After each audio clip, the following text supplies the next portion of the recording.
New torch for testing in today. It's the i3E EOS from Olight, and this was sent by the company to me for review. So we'll run through a few of the details and specs. You'll notice that there is a difference with the lumen output. So all of the colours are 90, but the silver is 120. And on the back we have some more details and information. Pay attention to the run times, which will differ from the alkaline to the nickel metal hydride. You get an included alkaline with this, but you will get longer run times with a high capacity nickel metal hydride cell. And this is a close-up shot of the alkaline battery that is included. Now, it's perfectly fine to have one like this included, but I would definitely go with the rechargeables for longer term use. Looking at the torch, this uses the same Type 3 hardened aluminium. It's heat treated so that it has a more robust exterior. It won't dent very easily, and it's also scratch resistant, so it feels very good quality. You've also got some nice knurling on the body and cap to provide some grip. This has a TIR lens on the top, so that helps spread the light out in a more diffused pattern, so you won't see that hotspot effect that you can get on some torches. On the back we have the ring, which is pre-attached. Now, unscrewing the cap, you'll notice we've got quite a lot of thread on this, which is probably better than having a short thread so it won't come off by accident. You can see the contacts on the top there, and there's a spring on the inside of the body as well to hold the battery tight. I'm just going to put nickel metal hydride cell in here, tighten that up.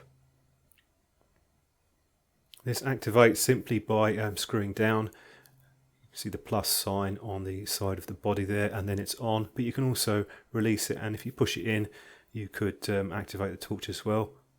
Once it's unscrewed to a certain point, it won't be accidentally activated. Now, because it has quite a bit of knurling on the top of the head, it's also very easy to use this one-handed, so you don't need to use two hands with it at all. And not all of these AAA torches that I've looked at have that, so that's a decent choice from Olight.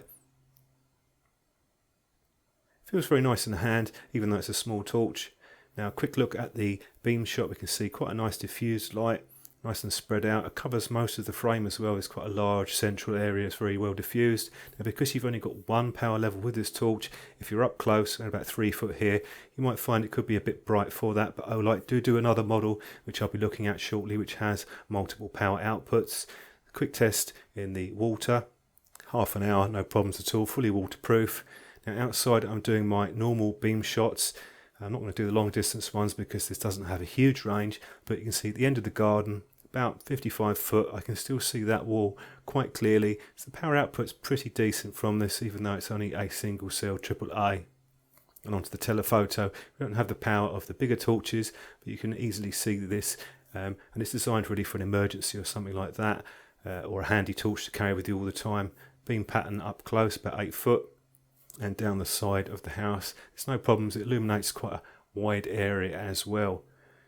The range on this isn't huge, it's just over 40 meters, but you're going to get a slightly longer range off of the 120 lumen model.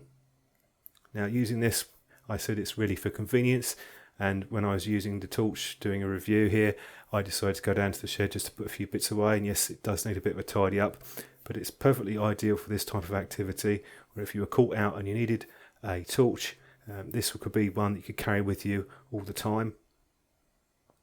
Even though it's not designed for range, you've still got a pretty good beam pattern on this. So you can see the roof there, perhaps a bit more clearly myself, and the tree there illuminates a fairly decent area considering the small size.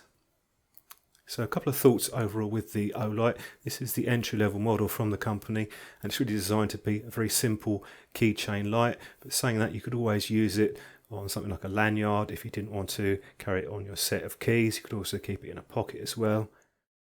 Despite the small size though, the quality is good, and it also kicks out a decent light as well, and it feels very sturdy with the body construction too. So I'll be looking at the alternative model from Olight shortly, which has the multiple power levels, but I hope you found this one useful, give you an idea of the torch. If you have any questions, please leave them below, and don't forget to subscribe, or I'll be looking at more torches and other similar products in future videos.